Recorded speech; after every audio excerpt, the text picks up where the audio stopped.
Hello? Uh, okay, just give me a second. Okay. Okay, so about the story, the first one is Kontiki. Mm-hmm. Uh, I remember that in the middle of the 20th century of 10th century, the North Wayne is explorer and writer Thor Heyerdahl Heyerdahl developed a theory, and he believed that people from South America can travel to Polynesia 1,500 years ago and settled and set there, and um, he was want to prove that. So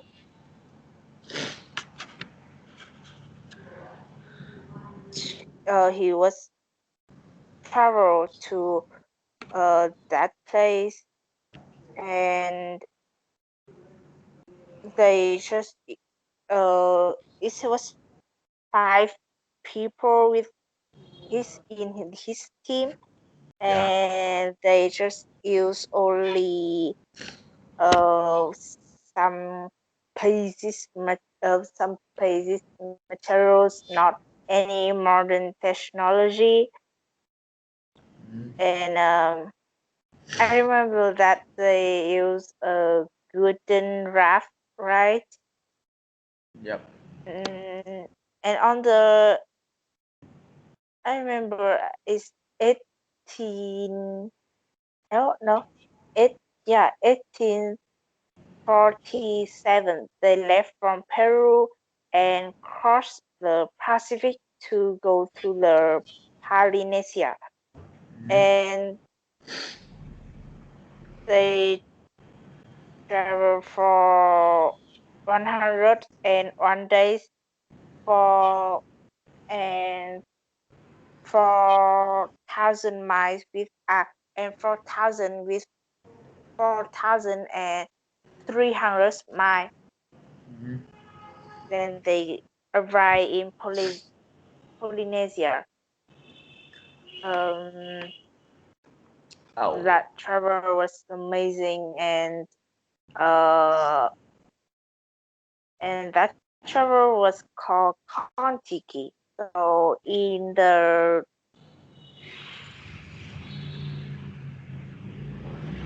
two 2000 Tell. yeah, and 12 is was is have a film based on that travel, and the and that film called Kontiki. Yeah. So you wanna tell me about two other story, or it's my turn to tell this story right now? Yeah, I think that I want you to tell me about the second one. I tell the second story, Yeah, and actually, both each of us, we have to tell just all the three yeah. story. You know. I will tell it later.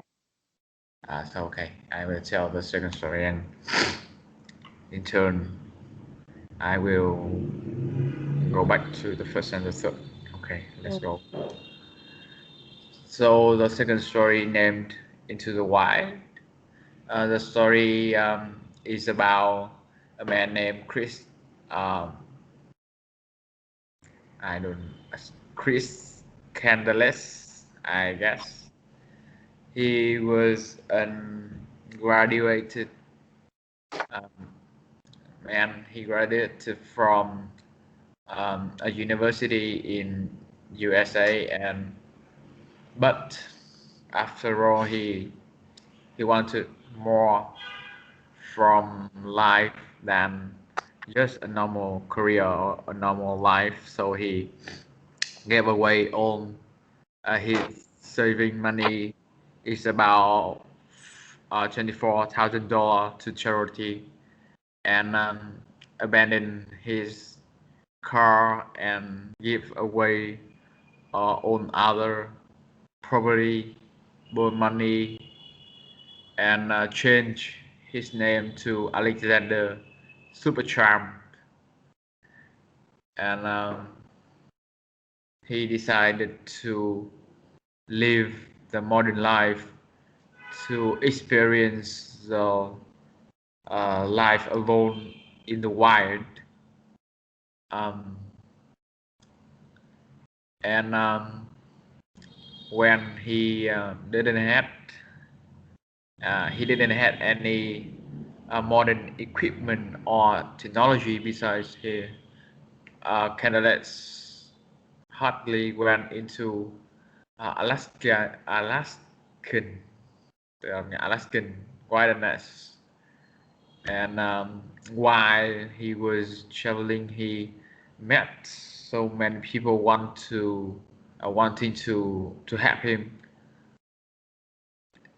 Even I don't know to help him. Moreover, one man even offered to adopt candidates at his grandson, but finally he decided to keep going into the wild, and finally he ended up in an abandoned bus. Uh, Started hunting and picking plants for food, and wrote the diary. Yeah, the diary described his daily life and the difficulties and pleasures he got from living in nature. And the diary, his diary, um, stopped after 4 months, and the body was found by a hunter while he was going hunting, and a film was um, a film was made based on his adventure, based on Candace's adventures, following a book describing his life. Yeah, that's all. And so I will tell you about the first story. It was named Rabbit Proof Fence. Uh, it is Australia in 1931. There was three girls. Was named Molly, 14 years old. Her sister Daisy, 8, and their cousin Gracie, 10. They were taken from their home by government officials because of their race, and they were sent to live in a camp far from home. And yeah, life in the camp was terrible, so they decided to escape from that. One night when it was raining, they was decided to escape because they knew that the rain could hide their footprints in the mud. So they began the long journey home. In the desert, they had no food and no way to sleep. They didn't have a map either. But while they were walking, they saw the rabbit proof fence. This was one of the longest fence in the world, and it was there to stop rabbits from entering farmland. The girls was recognized the fence and worked next to it for 1,200 miles. After 9 weeks, they got home. They were successful to get home. So many years later, the Molly's daughter was uh, wor- wrote a book about the journey, and in 2002, the story was made into a film. It's called Rapid Improvement. Okay. So I will tell the first story. Yeah. The story named Kontiki is about a adventure of some explorer in the 20th century. So in the 20th century, there is a theory that the people from South America traveled to Polynesia 1,500 years ago and settled down there. But people hardly believe that because at that time, with no modern technology and equipment, they it was too difficult to finish the journey. So while others were discussing the theory, a writer named Hazard, named I don't know what he named speak. I don't know how to speak his name, but a writer Yeah. decided to test the theory by doing redoing the journey.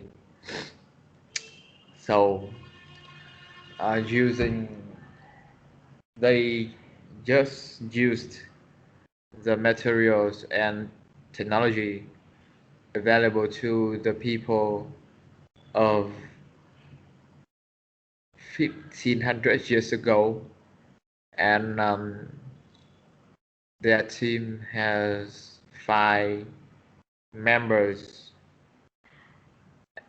on, and they went on a wooden raft, and on 1947 they left from Peru go across the Pacific to Polynesia, and while they were sailing, they got a lot of trouble, like huge waves and whales and sharks. The trip was really dangerous, but after after over 100 days and 4,300 miles, finally they arrived in Polynesia, and um,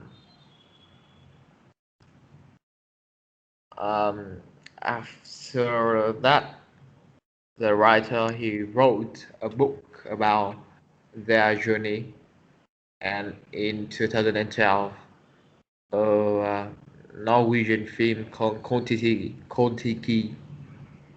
came out, and it based on this that trip.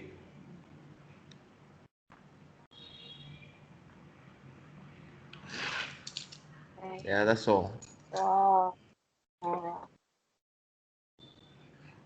the second story was named Into the Wild. this was about the man named Chris Moss Handles when he's graduate from Emory University, USA. He knew he wanted more than life from a normal career.